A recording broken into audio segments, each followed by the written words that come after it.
مرحبا بكم أعزائي المشاهدين في فيديو جديد. فيديو اليوم سوف يكون عن شرح فستان كروشيه للبيبي.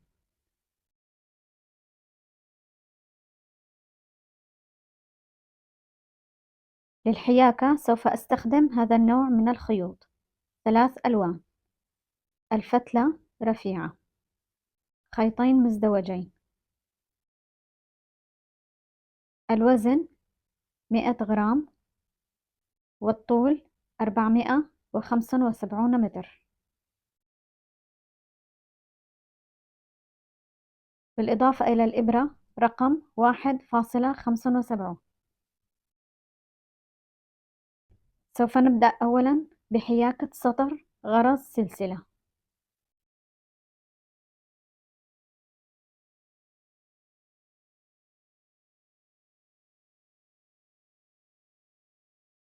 أنشأنا عدد 80 غرزة. ننتقل الآن إلى السطر الثاني، نصعد ب3 غرز سلسلة ونتابع حياكة سطر غرزة العمود بلفة واحدة.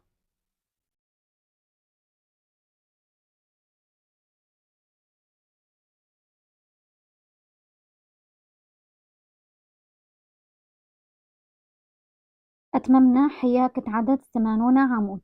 ننتقل الآن إلى السطر الثالث، نصعد ب3 غرز سلسلة وهي العمود الأول، ومن ثم غرزة سلسلة فاصلة. الآن ننشئ عمود في الغرزة التالية، نكرر غرزة سلسلة،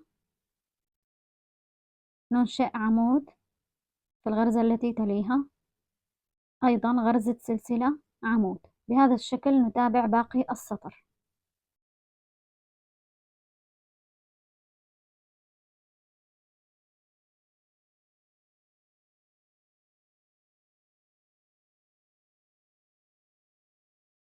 أنهينا السطر الثالث.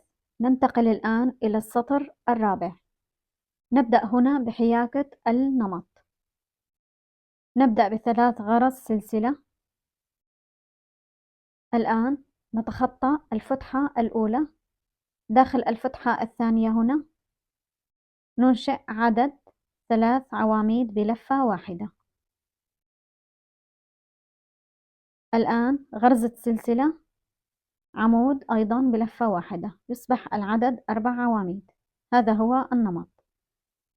نكرر النمط، نتخطى فتحتين، في الفتحة الثالثة أيضا ننشئ نمط جديد مؤلف من 3 عواميد، غرزة سلسلة، عمود. نكرر، نتخطى فتحتين، في الفتحة الثالثة أيضا ننشئ نمط جديد. بهذا الشكل نتابع باقي السطر.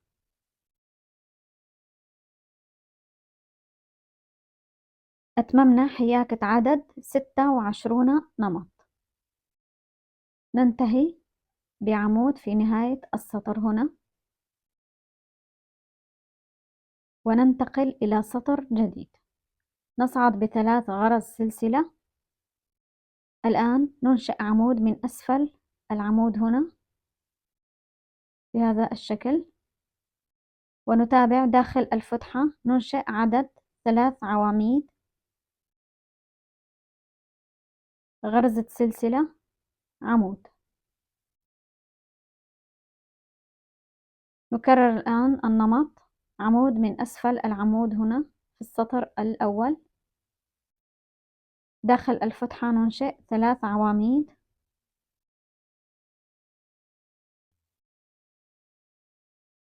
غرزة سلسلة، عمود.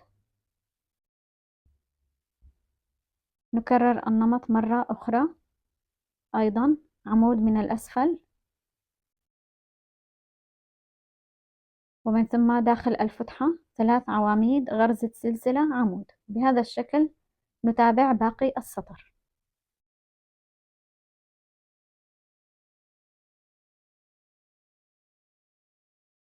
أنهينا السطر الثاني في النمط. ننتقل إلى السطر الثالث، أيضا تكرار للسطر الثاني. نتابع 3 غرز سلسلة، عمود من الأسفل، وداخل الفتحة ننشئ 3 عواميد، غرزة سلسلة، عمود.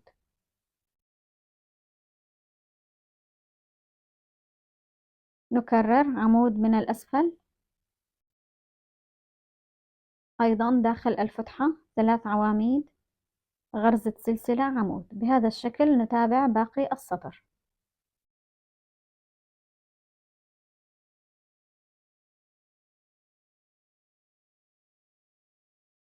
بعد الانتهاء من السطر الثالث قسمنا القطعة إلى 4 أقسام. الجزء الخلفي مؤلف من قسمين، كل قسم مؤلف من 3 أنماط. الأكمام كل كم مؤلف من 7 أنماط. الجهة الأمامية للفستان مؤلفة من 6 أنماط.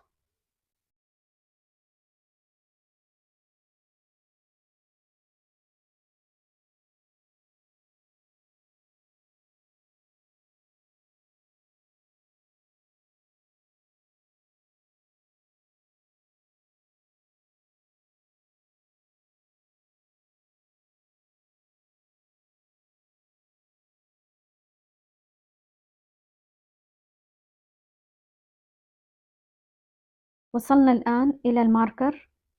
هنا سوف نقوم بإنشاء زاوية تفصل الجهة الخلفية عن الكم، مؤلفة من عمود، غرزتين سلسلة، عمود. الآن نتابع حياكة قسم الكم لنصل إلى الماركر الثاني.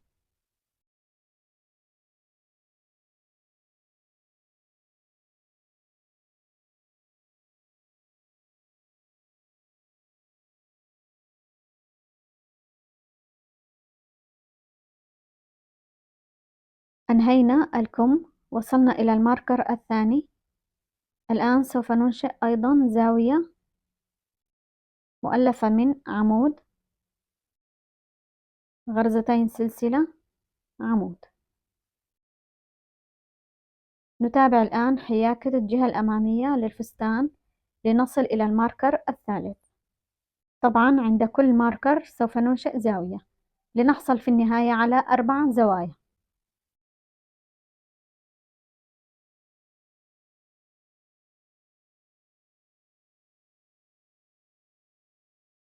هنا بدأنا بسطر جديد. الآن عند كل زاوية سوف نبدأ بإضافة العواميد. لدينا هنا الزاوية، في رأس العمود ننشئ عمود، داخل الفتحة ننشئ عمود ثاني، غرزتين سلسلة، عمود، وفي رأس العمود السابق ننشئ عمود. بهذا الشكل نتابع باقي الزوايا.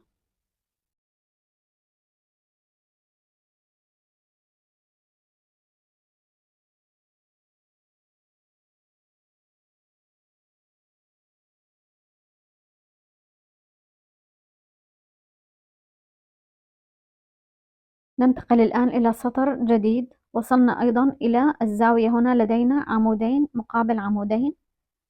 الآن في رأس العمود الأول ننشئ عمود، أيضا في رأس العمود الثاني ننشئ عمود، داخل الفتحة ننشئ عمود، غرزتين سلسلة، عمود. من الطرف الثاني أيضا في رأس العمود الأول عمود، وفي رأس العمود الثاني ننشئ عمود. بهذا الشكل تتم الزيادة. نتابع باقي الزوايا بنفس الطريقة.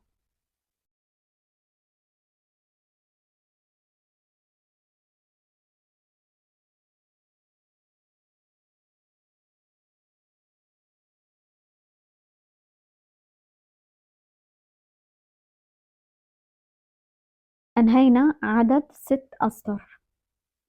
لدينا 3 أسطر نمط الزوايا. السطر الأول عمود مقابل عمود، السطر الثاني عمودين مقابل عمودين، والسطر الثالث 3 عواميد مقابل 3 عواميد.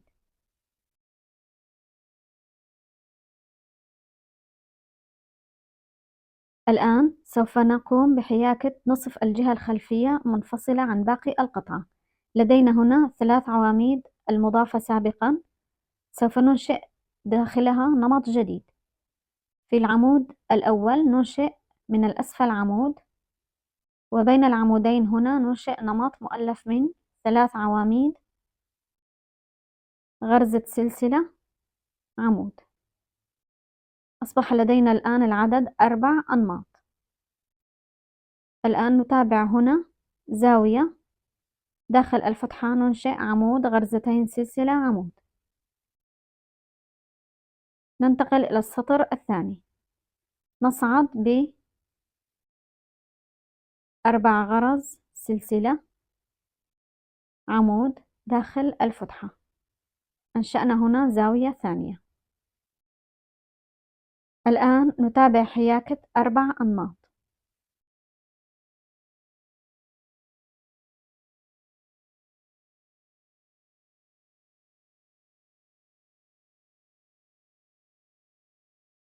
أتممنا حياكة الأنماط ال4 ووصلنا إلى الزاوية.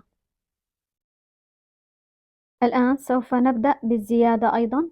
في رأس العمود هنا ننشئ عمود، وداخل الفتحة ننشئ عمود، غرزتين سلسلة، عمود ثاني. أيضا في رأس العمود هنا ننشئ عمود. يصبح النمط الثاني عمودين مقابل عمودين. لدينا النمط الأول عمود مقابل عمود، والنمط الثاني عمودين مقابل عمودين. ننتقل إلى السطر الرابع، نصعد ب3 غرز سلسلة، ننشئ عمود في رأس العمود الثاني. أصبح العدد لدينا هنا عمودين. داخل الفتحة ننشئ عمود، غرزتين سلسلة، عمود. من الطرف الثاني أيضا ننشئ عمودين، في رأس كل عمود من السطر السابق ننشئ عمود. نتابع الآن حياكة 4 أنماط.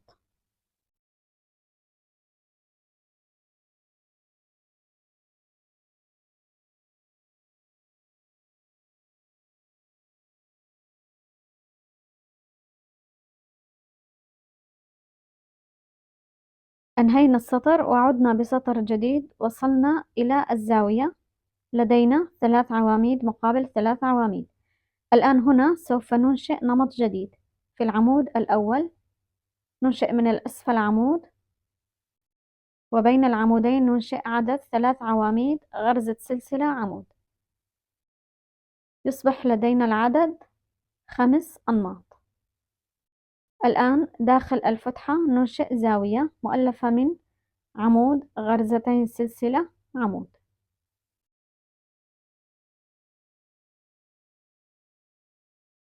نتابع الآن في رأس كل عمود هنا ننشئ عمود. يصبح العدد 4 بهذا الشكل. أتممنا حياكة نصف الجهة الخلفية للفستان، وننتقل أيضا إلى نصف الجهة الخلفية الثاني. لدينا هنا زاوية مؤلفة من عمود، غرزتين سلسلة، عمود، و4 أنماط.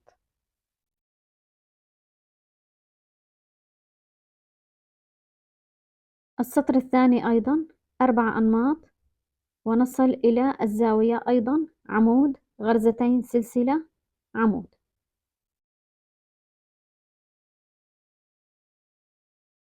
السطر الثالث نصعد ب3 غرز سلسلة،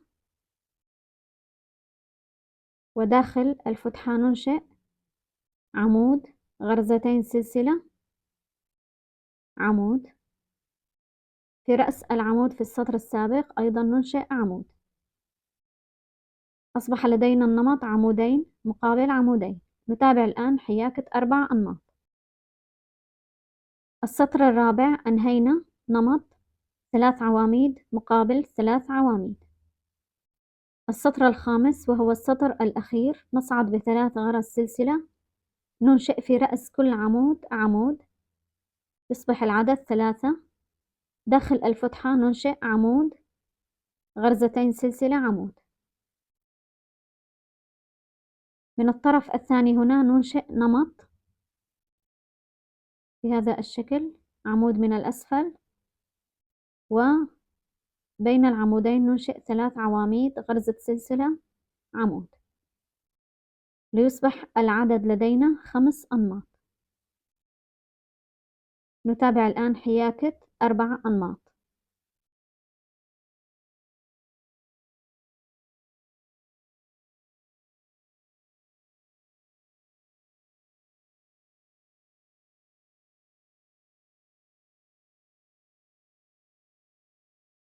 بهذا الشكل نكون قد انتهينا من الجهة الخلفية للفستان. ننتقل إلى الجهة الأمامية للفستان. أيضا نتبع نفس خطوات الإضافات من الطرفين. هنا أنهينا حياكة الجهة الأمامية وقمنا بوصل الجهتين الأمامية والخلفية مع بعضهما. الآن نتابع حياكة خط الخصر. الآن أنهينا حياكة عدد 15 نمط.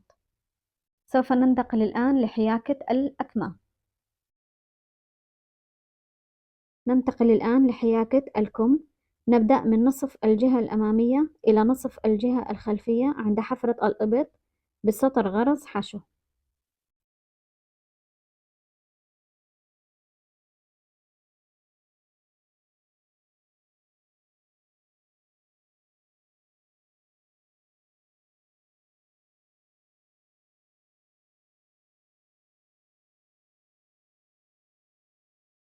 أنهينا سطر الحشو من نصف الأمام إلى نصف الخلف. الآن الجزء العلوي سوف ننشئ نمط مثلثات. نبدأ الآن بعمود، غرزتين سلسلة، عمود. نتخطى غرزة. في الغرزة الثانية أيضا ننشئ عمود، غرزتين سلسلة، عمود. بهذا الشكل نتابع باقي السطر.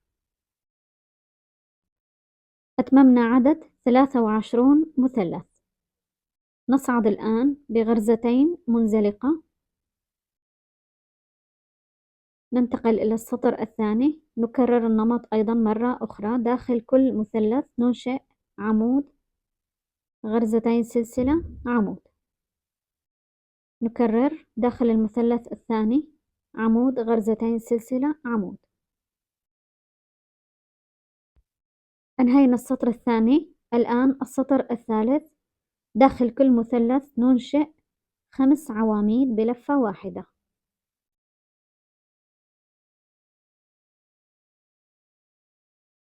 بين المثلثين غرزة حشو. نكرر النمط. داخل المثلث 5 عواميد،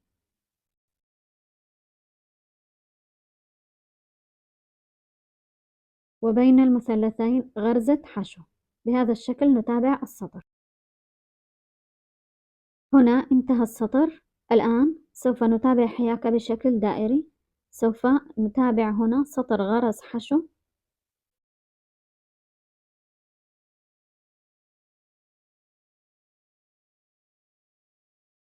وصلنا الآن إلى الطرف الثاني.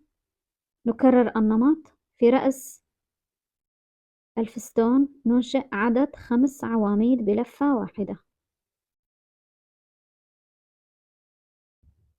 نكرر أيضا في رأس الفستون في الغرزة الثالثة ننشئ عدد 5 عواميد.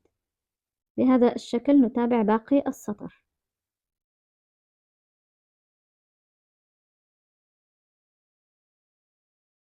بهذا الشكل يكون قد انتهى لدينا نمط الكشكش.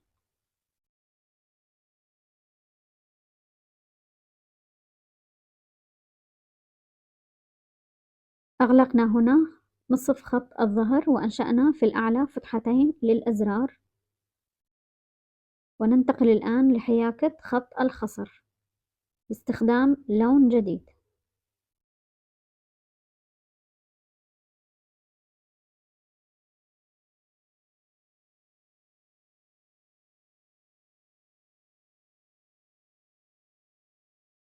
نبدأ بحياكة 3 غرز سلسلة وهي العمود الأول. الآن داخل الغرزة الثانية ننشئ عمود.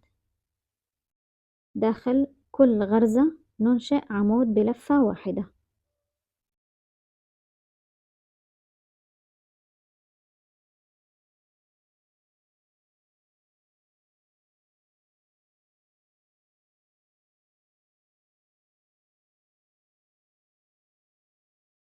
ننتقل إلى السطر الثاني، نصعد ب3 غرز سلسلة وهي العمود الأول.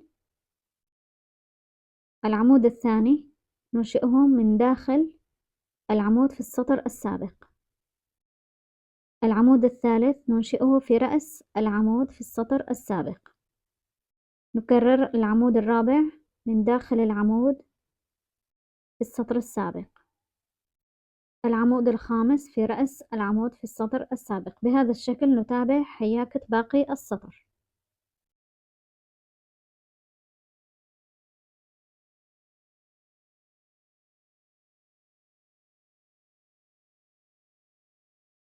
نمط السطر الثالث مطابق لنمط السطر الثاني. نصعد ب3 غرز سلسلة وهي العمود الأول. العمود الثاني ننشئه من داخل العمود السابق. العمود الثالث في رأس العمود السابق. العمود الرابع أيضا من داخل العمود السابق. بهذا الشكل نتابع باقي السطر.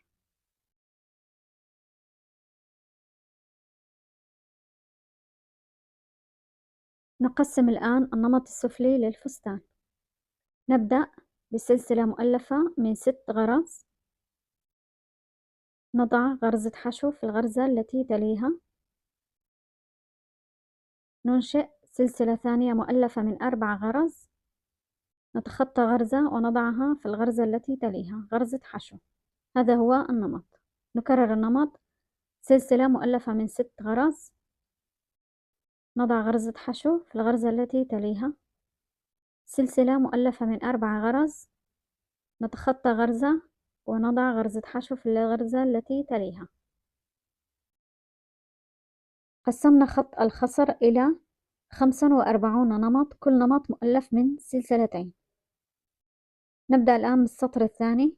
في السلسلة الأولى المؤلفة من 6 غرز نصعد ب3 غرز منزلقة.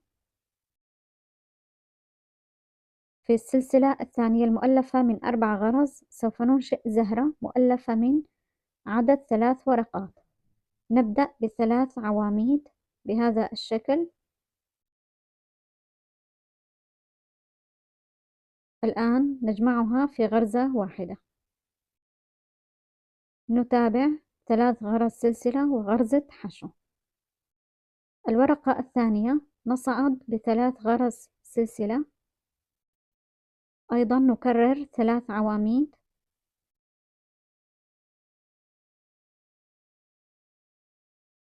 نجمعها في غرزة واحدة ومن ثم 3 غرز سلسلة وغرزة حشو.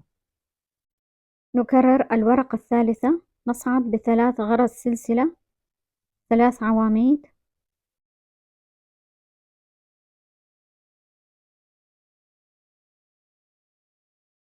نجمعها في غرزة واحدة ومن ثم غرزة حشو في رأس السلسلة التالية.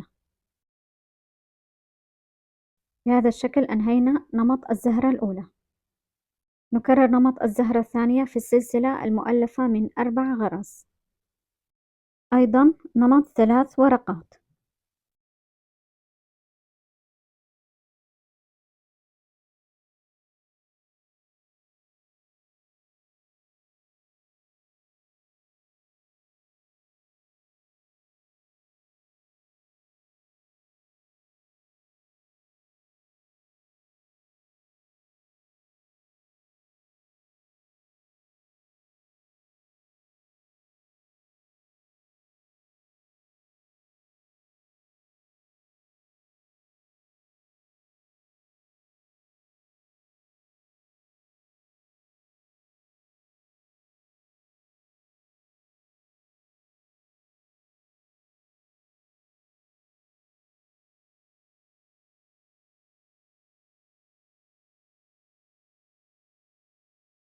أنهينا حياكة عدد 45 زهرة.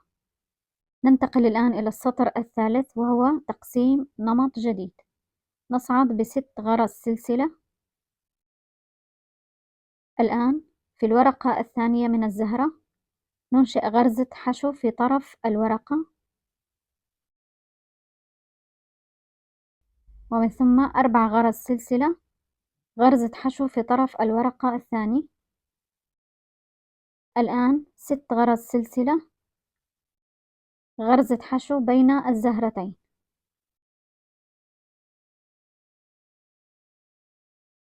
بهذا الشكل نكون قد أنهينا النمط الأول. نكرر النمط: 6 غرز سلسلة، غرزة حشو في منتصف الزهرة الثانية في طرف الورقة، 4 غرز سلسلة، غرزة حشو في طرف الورقة الثاني، 6 غرز سلسلة وغرزة حشو بين الزهرتين. بهذا الشكل نتابع باقي السطر. أنهينا نمط السلسلة في السطر الثالث. الآن نكرر نمط الزهرة. لدينا هنا 3 سلاسل وهو نمط زهرة واحدة. الآن السلسلة الأولى 6 غرز، نصعد ب3 غرز منزلقة إلى منتصف السلسلة وننشئ 3 ورقات للزهرة داخل السلسلة المؤلفة من 4 غرز.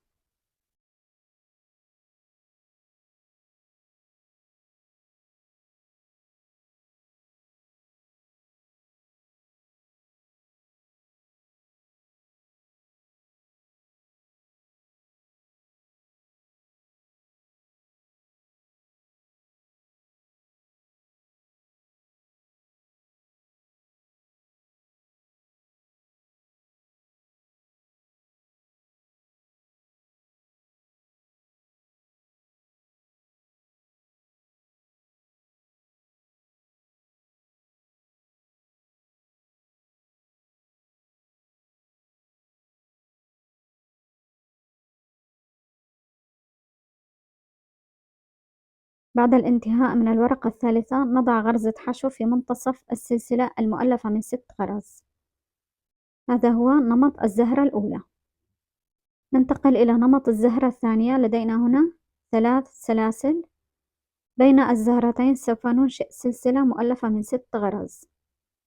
نضع الآن غرزة حشو في السلسلة الثانية المؤلفة من 6 غرز وننشئ زهرة في السلسلة المؤلفة من 4 غرز.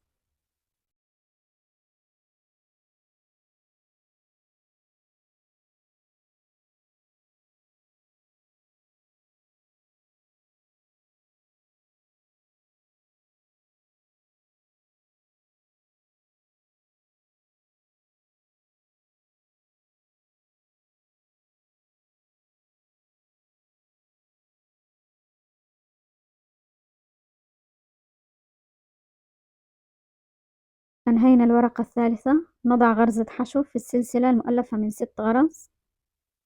بهذا الشكل أنهينا نمط زهرتين. بين الزهرتين نصنع سلسلة مؤلفة من 6 غرز ونضع غرزة حشو في بداية نمط الزهرة الثالثة في السلسلة المؤلفة من 6 غرز. الآن أيضا هنا نكرر حياكة زهرة داخل السلسلة المؤلفة من 4 غرز.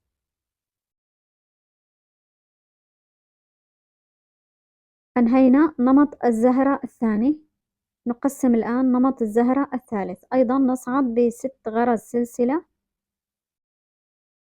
غرزة حشو في رأس الورقة الثانية في الطرف الأول، 4 غرز سلسلة، غرزة حشو في الطرف الثاني للورقة، 6 غرز سلسلة، غرزة حشو في المنتصف هنا بين الزهرتين.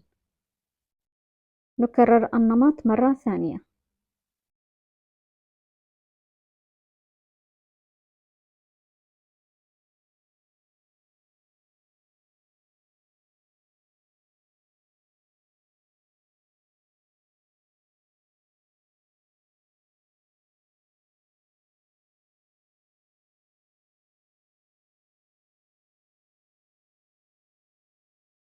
أنهينا عدد 8 أنماط من الزهور. الآن باستخدام لون جديد نبدأ بنمط جديد. في منتصف السلسلة المؤلفة من 4 غرز ننشئ عدد 6 غرز حشو.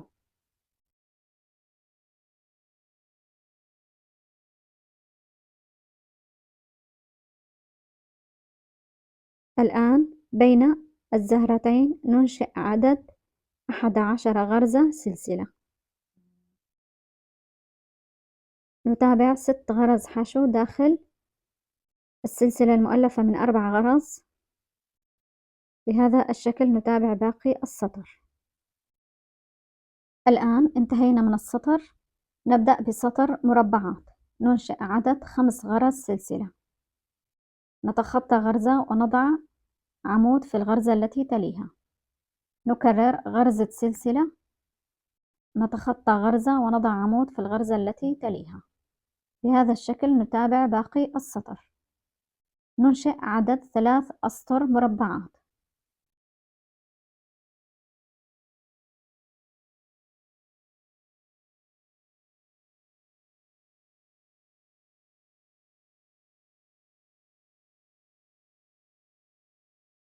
ننتقل الآن إلى نمط جديد، وأيضا نستخدم لون جديد. في رأس العمود هنا ننشئ عدد 5 غرز سلسلة.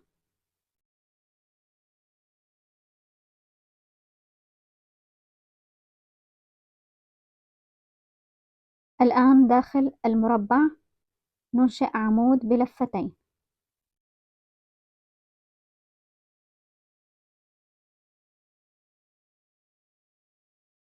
في رأس العمود الثاني ننشئ عمود بلفتين أيضا.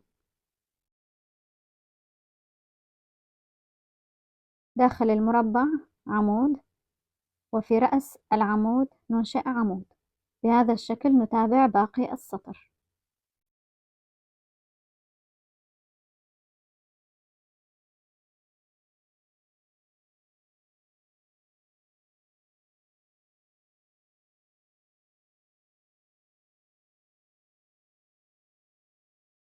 أنهينا السطر الأول. ننتقل إلى السطر الثاني. نبدأ ب7 غرز سلسلة. نتخطى عدد 4 غرز. في الغرزة الخامسة نضع غرزة حشو. نكرر 7 غرز سلسلة. أيضا نتخطى 4 غرز. في الغرزة الخامسة نضع غرزة حشو. بهذا الشكل نتابع السطر. ننتقل الآن إلى السطر الثالث. نصعد ب4 غرز سلسلة. ننشئ عمود بلفتين في البداية داخل غرزة الحشو. الآن غرزة حشو في منتصف السلسلة. نتابع عمود بلفتين داخل الغرزة بين السلسلتين. الآن 4 غرز سلسلة وغرزة منزلقة. هذا هو النمط. نكرر النمط مرة ثانية. 4 غرز سلسلة، عمود بلفتين،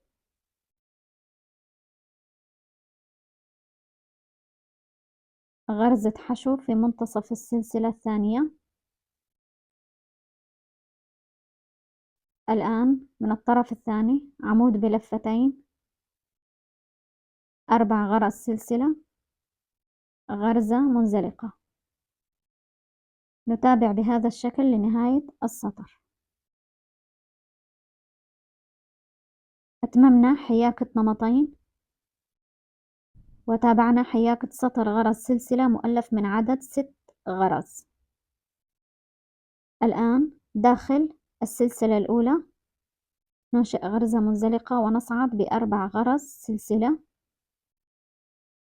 ننشئ عدد 5 عواميد بلفتين ليصبح العدد 6 عواميد.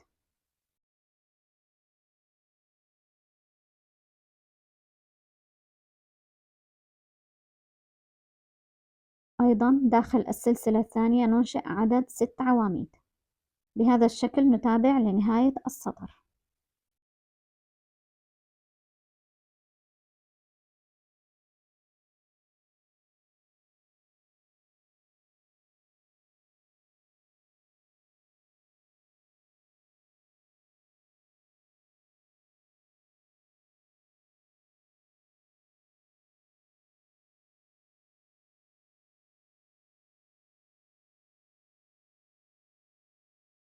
ننتقل الآن لحياكة السلسلة على خط الخصر.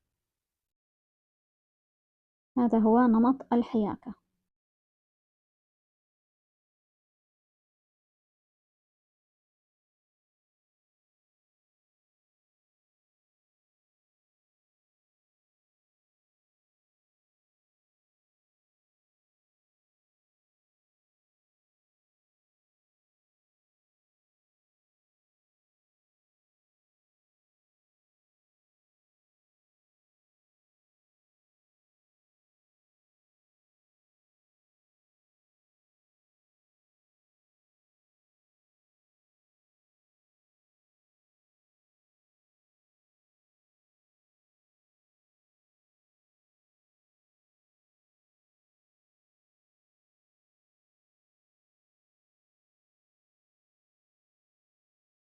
ننتقل الآن لحياكة الزهور. نبدأ بغرزتين سلسلة. في الغرزة الأولى ننشئ عدد 6 غرز حشو.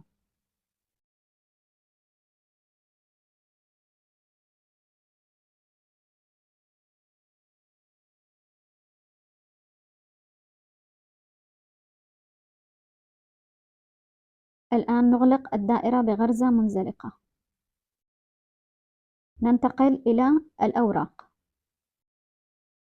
نبدأ ب4 غرز سلسلة. ننشئ في داخل الغرزة الأولى عدد 5 عواميد بلفتين.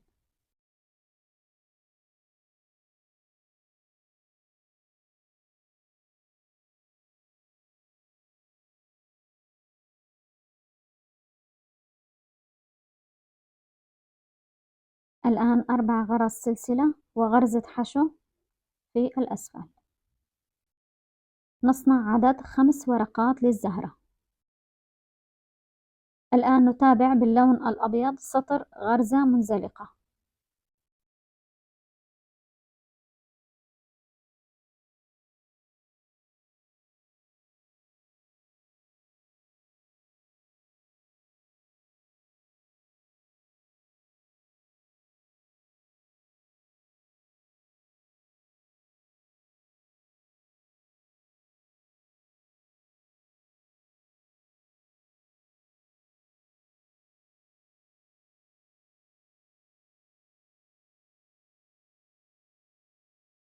نوزع الزهور على الخط الأبيض.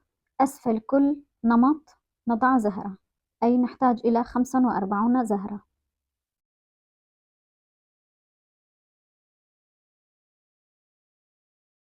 ننتقل الآن إلى المقاسات. الطول الكامل للفستان 43 سنتيمتر.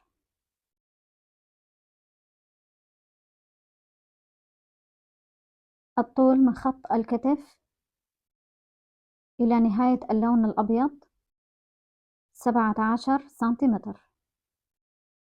من خط الخصر إلى الأسفل 26 سنتيمتر. عرض خط الخصر 22 سنتيمتر.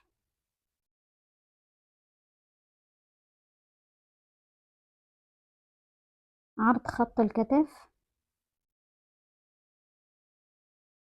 21 سنتيمتر.